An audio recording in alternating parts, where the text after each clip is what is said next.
nongere nguhe ikaze kuri uyu muyoboro jidesi uburyohe bw'imyandiko aho yumvira icyanga cy'amagambo. Icyanga cy'amagambo tugiye kugishakira mu mwandiko ugira uti inkomoko y'amazina y'imisozi y'u Rwanda yavuye ku gitero cy'abanyoro. Iyi ni inkuru yo mu gitangazamakuru Igihe yasohotse mu kwezi kwa 10/2018. Ikaze rero uri kumwe nanjye jidesi Jean Daniel Sindayigaya. Ubwami bw'abanyoro ni bumwe mu bwabaye ubuhangange mu ngoma zigize igihugu cya Uganda mu bihe by'umwami Mukobanya w'i Rwanda. Bwari buherereye mu burengerazuba bwa Uganda y'ubu. Ibihugu bwari buturanye nabyo twavugamo Ubugande, Ubukiri, Ubukede, Ubusogo, Toro na Ankore. Ubu bwami bwari bumaze kuzahaza ingoma zari zituranye nabwo ku buryo bwigaruriye ibice byinshi by'iburengerazuba, amajyaruguru no hagati muri Uganda. Abanyoro baje kumenya ko hari ubwami bw'igihangange bw'u Rwanda bwazengereje ibihugu by'akarere rurimo, nuko bafata icyemezo cyo kuza guhangana nabwo kugira ngo icyubahiro n'ubuhangange muri aka karere bisigarane ingoma y'ubunyoro, u Rwanda rutakivugwa. Nk'uko rero bikubiye mu gitabo Intwari z'Imbanza zubatse u Rwanda rugahamya igitinyiro cyanditswe na Sanzabera Jean de Dieu, igitero cya mbere cy'abanyoro cyari kirangajwe imbere n'umwami wabo Cwa rya Nyabwungu. Cyagabwe ku ngoma ya Kigeli Mukobanya watwaye u Rwanda kuva mu 1378 kugeza mu 1411. Muri icyo gitero abanyoro bateye bigabyemo imitwe ibiri. Igitero kimwe cyamanutse mu Bugara gica mu Ndorwa y'Iburengerazuba gihinguka mu Buriza, cyambuka Nyabugogo ahari urugabano rwa Gasabo n'Uburiza kigana Intora ahari ingoro ya Mukobanya. Ikindi gituruka Ndorwa y'Iburasirazuba gica mu ngoma y'Urweya rw'Umubari cyambukiranya Igisaka gihinguka mu Bwanacyambwe. Abanyoro bahageze bahawe inzira n'umwami w'Ubwanacyambwe Nkuba ya Nyabakonjo, berekeza ku ngoro ya Mukobanya yari Intora, kuri ubu hitwa ku Gisozi mu mujyi wa Kigali mu karere ka Gasabo. Igitero cy'abanyoro cyarasukiye mu Bwanacyambwe, cyasakiranye n'umutwe w'ingabo zari ziyobowe n'igikomangoma Sekarongoro, umuhungu wa Mukobanya waje kugikomerekeramo. Amaraso ya Sekarongoro wari intwari ikabije mu kurwana yamenekeye i Musave, ubu ni mu murenge wa Ndera, yatumye bamwita Mutabazi. Ingabo z'u Rwanda zaje gukubitwa inshuro zirahunga. Abanyoro batwika ingoro ya Mukobanya ku Gisozi, aho ngaho nyine Intora. Bakurikiranye Abanyarwanda bashaka kubanyaga inka mu gihe bambukaga Nyabarongo bagana mu Nduga. Abanyarwanda babibonye bashira ubwoba, babifashijwemo n'ingabo z'Abanyenduga zari ziyobowe n'Amashira ya Nkuba akiri igikomangoma. Uyu rero ngo yari inshuti ya Mukobanya by'agahano. Nuko bahindukirana ingabo z'Abanyoro barazitsinda. Abo bafashe bakabaca amazuru, amatwi n'amano, bakaboherereza bagenzi babo kugira ngo bagire ubwoba. Iryo shiraniro ryo guhindukirana Abanyoro kw'Abanyarwanda ryabereye Irunda na Gihara hakurya y'Inyabarongo. Intambara irakomera, urugamba rurasutama. Abanyoro batsindirwa burundu i Muganzacyaro ho muri Rukoma mu karere ka Kamonyi.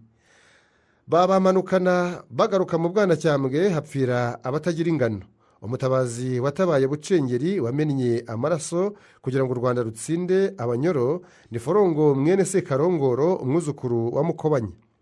Imigendekere y'urugamba Abanyarwanda batsinzemo Abanyoro ubwo babahindukiranaga niyo yabaye inkomoko y'inyito y'imisozi y'u Rwanda. Ihunga ry'Abanyoro barokotse umuheto wa Mukobanya bashaka gusubira iwabo, nayo yakoreye mu ngata abisi b'imisozi y'u Rwanda. Reka turebe imwe mu misozi n'uduce dukomora amazina ku gitero cya mbere cy'Abanyoro.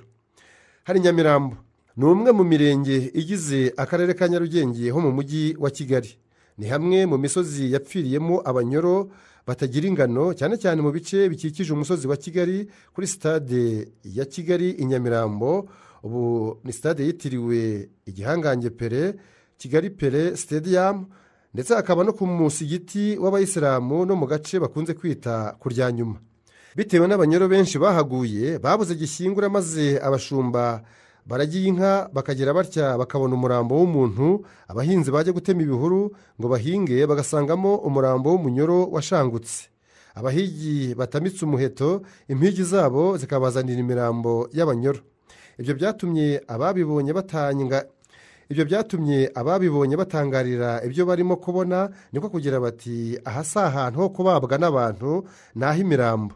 uko niko bakurijeho kuhita Nyamirambo, hacibwa iteka ryo kuzajya hashyingurwa hagahinduka irimbi, ko nta muntu uzongera kuhatura. amateka y'ibyahabaye yatumye hagirwa n'umwihariko wo gushyingurwamo n'imisozi ihegereye nk'ahari irimbi rya Rugarama na bugingo n'ubu. Nyamirambo ubundi bivuga ahatuwe n'imirambo, ahahariwe gushyingurwa inturo y'abazimu, mbese abantu bapfuye.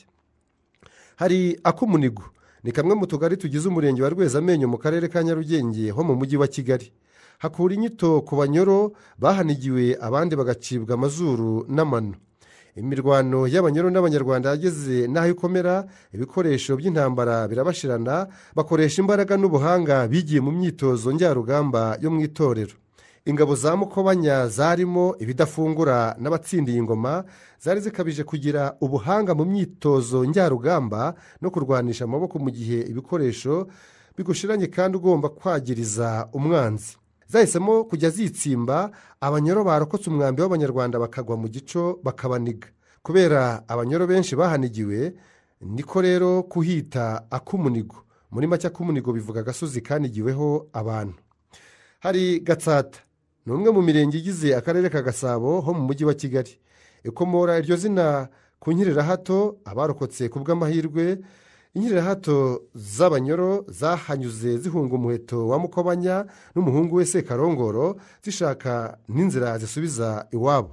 kubera ko abanyarwanda bari bafite umuziro wo kutica umuntu uguteye umugongo aguhunga, abanyoro babashije kurokoka ak'umunigo, barabaretse baragenda. noneho abanyarwanda baza kwishimira intsinzi z'ingabo zabo, bashungera ku misozi ya Jari na Gisozi, bareba uko abanyoro bashwiragira mu cyogogo cy'umugezi wa Nyabugogo, bashaka inzira yabasubiza iwabo. abanyarwanda bakajya babwirana bati nimurebe uko abanyoro bajandajanda mu gishanga, bahobagiye babuze inzira ibasubiza iwabo. iyo mvugo yakoreshejwe muri ibyo bihe niyo yabaye inkomoko yo kuhita Gatsata. Gatsata bisobanuye guhobagira cyangwa se gushwiragira. hari Remera y'Abaforongo, ni umusozi uherereye mu murenge wa Murambi mu karere ka Rulindo mu ntara y'Amajyaruguru. ukomora inyito ku baturage bahatuye mu bihe byo hambere, bafite inkomoko kuri Forongo mwene Sekarongoro, umwami w'u Rwanda. nyuma y'itsindwa ry'abanyoro, Forongo yahawe icyubahiro gikomeye cyane ku buryo bamwitiriye umusozi wa Remera yari atuyeho, ukurizaho kwitwa Remera y'Abaforongo. hari Gatsibo, ni naho dusoreje. ni umwe mu mirenge igize akarere ka Gatsibo mu ntara y'Iburasirazuba. hakomora inyito ku banyoro bahanyuze basubira iwabo, nyamara bigaragara ko bataye icyerekezo kigana iwabo. ubusanzwe ubunyoro bwabarizwaga mu burengerazuba bwa Uganda, none abahungaga bo banyuze mu cyerekezo kigana mu burasirazuba n'amajyepfo ya Uganda, ku buryo bigaragara ko inzira igana iwabo bayitaye, kuzayishyikira bikazabatwara igihe. abanyarweya bababonye bagenda kandi bari bamenye ibyababayeho mu gitero bagabye i Rwanda, nibo bagiye bavuga bati buriya se abanyoro ntibanyuze inzira itaziguye mu zigomba kubageza iwabo. kubera iyo mvugo yakoreshejwe muri ibyo bihe ku ngoma y'Urweya rw'Umubari, niyo yabyaye inkomoko y'inyito yo kwita uwo musozi Gatsibo. Gatsibo bivuga inzira itaziguye ya kure itazakugeza iyo ujya.